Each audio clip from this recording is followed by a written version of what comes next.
मज़ार कायद से मुराद बानी पाकिस्तान की कायद आज़म मोहम्मद अली जना की आखिरी आरामगाह है, जो पाकिस्तान के तिजारती दारुल खलाफा कराची के वस्त में वाक़ है।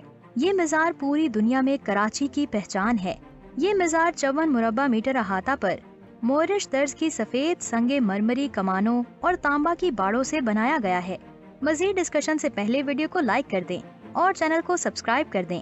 ये आपकी तरफ से हमारा इनाम है। मज़ार के गिर्द एक पार्क बनाया गया है, जिसमें नस्ब ताकतवर अर्तकाजी रोशनियाँ रात के वक्त मज़ार के सफेद संगे मरमर पर रोशनी डालती हैं। जगह पुरसुकून है और दुनिया के अजीम शहरों में से एक के मरकज की अक्कासी है। मज़ार का गुंबद कई मील दूर से देखा जा सकता है। खास मौके खुसूसन 23 मार्च, 14 अगस्त, 11 सितंबर, 25 दिसंबर, 8 जुलाई और 30 जुलाई को मज़ार पर खुसूसी तकारीब का एहतमाम किया जाता है। गैर मुल्की मुज़य्यन और आला ओहदादार भी मज़ार का दौरा करते हैं। सैयद हाशिम रजा ने मोहतरमा फातिमा जना के मशवरा से मौजूदा जगह का इंतखाब किया। ये जगह इस लिहाज से मुनफरिद थी कि शहर के ऐन वस्त में एक बुलंद मुकाम पर वाक़ई थी और शहर की मरकजी शाहरा के किनारे थी। अब यहाँ 6 बड़ी सड़कें आकर मिलती हैं। मौजूदा मुकाम पर तदफीन के बाद इस बात पर खुसूसी तवज्जो दी गई कि बानी पाकिस्तान की कब्र पर जो मज़ार बनाया जाए वो न सिर्फ कायद आज़म के शायान शान हो, बल्कि इनके अजीम तख्लियात और तसव्वुरात की जीती जागती तस्वीर हो। कायद आज़म को कराची में पुरानी नुमाइश पर जिस जगह सुपुर्दे खाक किया गया, वो जगह 144 एकड़ रकबा का एक हमवार किता अराजी है। इस रकबे पर एक अंदाजे के मुताबिक 2 लाख मुहाजिरीन ने झोंपड़ियाँ डाल रखी थी। कायद आज़म के इंतकाल के वक्त कराची इंतजामिया के सरबराह जनाब हाशिम रजा साहब थे। लियाकत अली खान साहब ने हाशिम रजा साहब से कहा कि वो शहर में ऐसी जगह का इंतखाब करें जहां कायद आज़म को सुपुर्दे खाक किया जा सके।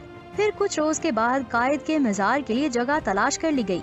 सबसे बड़ा मसला ये था कि यहाँ कायद आज़म की मैयत कैसे लाई जाए, क्योंकि यहाँ चारों तरफ 2 लाख झोंपड़ियाँ थीं।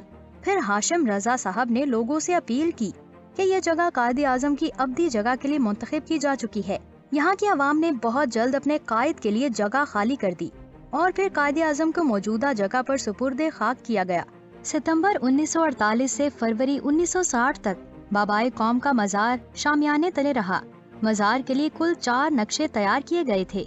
एक नक्शा तुर्क आर्किटेक्ट ए वास्फी एगली, दूसरा आर्किटेक्ट नवाब जैन यार जंग और तीसरा बरतानवी आर्किटेक्ट रॉगलन एस्क्वायर ने तैयार किया था। ये तीनों नक्शे रद्द कर दिए गए।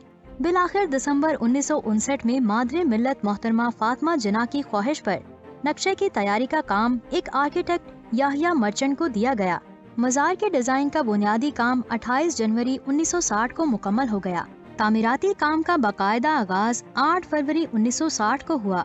31 जुलाई 1960 को उस वक्त के सदर field marshal general Mohammad Ayub Khan ने मज़ार का संगे बुनियाद रखा। 31 मई 1967 को मज़ार का बुनियादी ढांचा मुकम्मल हो गया। 12 जून 1970 को इमारत को संगे मरमर से आरास्ता करने का काम पाए तकमील तक पहुंचा। 23 दिसंबर 1970 को चीन के मुसलमानों की जानिब से बतौर तोहफा भेजा गया 81 फीट लंबा फानूस गुंबद में नस्ब कर दिया गया। मज़ार की तामीर पर 1 करोड़ 48 लाख रुपए की लागत आई। मज़ार का कुल रकबा 116 एकड़, मरकजी रकबा 61 एकड़, अतराफ के 55 एकड़ पर मुश्तमिल है। मज़ार के 5 दरवाजे हैं। MA जिना रोड पर वाक़े दरवाजे का नाम बाबे जिना, शाहरा कायदीन पर वाक़े गेट का नाम बाबे कायदीन, मशरकी जानिब वाक़े दरवाजे को बाबे तंजीम और शुमाली जानिब वाक़े गेट को बाबे इमाम, पुरानी नुमाइश पर वाक़े गेट को बाबे इत्तेहाद का नाम दिया गया है। मज़ार के मशरकी हिस्से में एक कमरे के अंदर 5 कब्रें हैं। ये कब्रें मामूली अफराद की नहीं हैं, बल्कि उनके सियासी सफर में शरीक रुफ़क़ाए कार की हैं। इनमें से सबसे पुरानी कब्र लियाकत अली खान की है, दूसरी कब्र सरदार अब्दुल रब नश्तर की है, तीसरी कब्र मोहतरमा फातिमा जना की है, चौथी कब्र मोहम्मद नूरुल अमीन की है और 5वीं कब्र बेगम राना लियाकत अली खान की है। मज़ार के मरकजी हॉल में गुंबद के बीच एक इंतहाई खूबसूरत फानूस लगाया गया है। ये फानूस पाकिस्तान के अजीम दोस्त मुल्क चीन के साबिक वजीर आजम जनाब चू एन लाई ने अपने अवाम की तरफ से खास तौर पर मज़ार कायद के लिए बतौर तोहफा हुकूमत पाकिस्तान को 20 जनवरी 1971 को पेश किया। फानूस की लंबाई तकरीबन 15 फीट है और इसका वजन 3 टन है। फानूस के निचले हिस्से में लगे हुए सितारों की तादाद 17 है। मज़ार कायद को अब मुल्क के कौमी मज़ार का दर्जा दिया गया है। दोस्तों आज के लिए इतना ही। आपका इस वीडियो के बारे में क्या कहना है? अपनी कीमती राय का इजहार हमें कमेंट बॉक्स में जरूर करें। मजीद ऐसे इन्फॉर्मेटिव वीडियोस देखने के लिए हमारे यूट्यूब चैनल को सब्सक्राइब कर दें। इंशाल्लाह जल्द ही मिलेंगे एक नई और इंटरेस्टिंग वीडियो के साथ। अब मुझे दे इजाजत। अल्लाह हाफिज।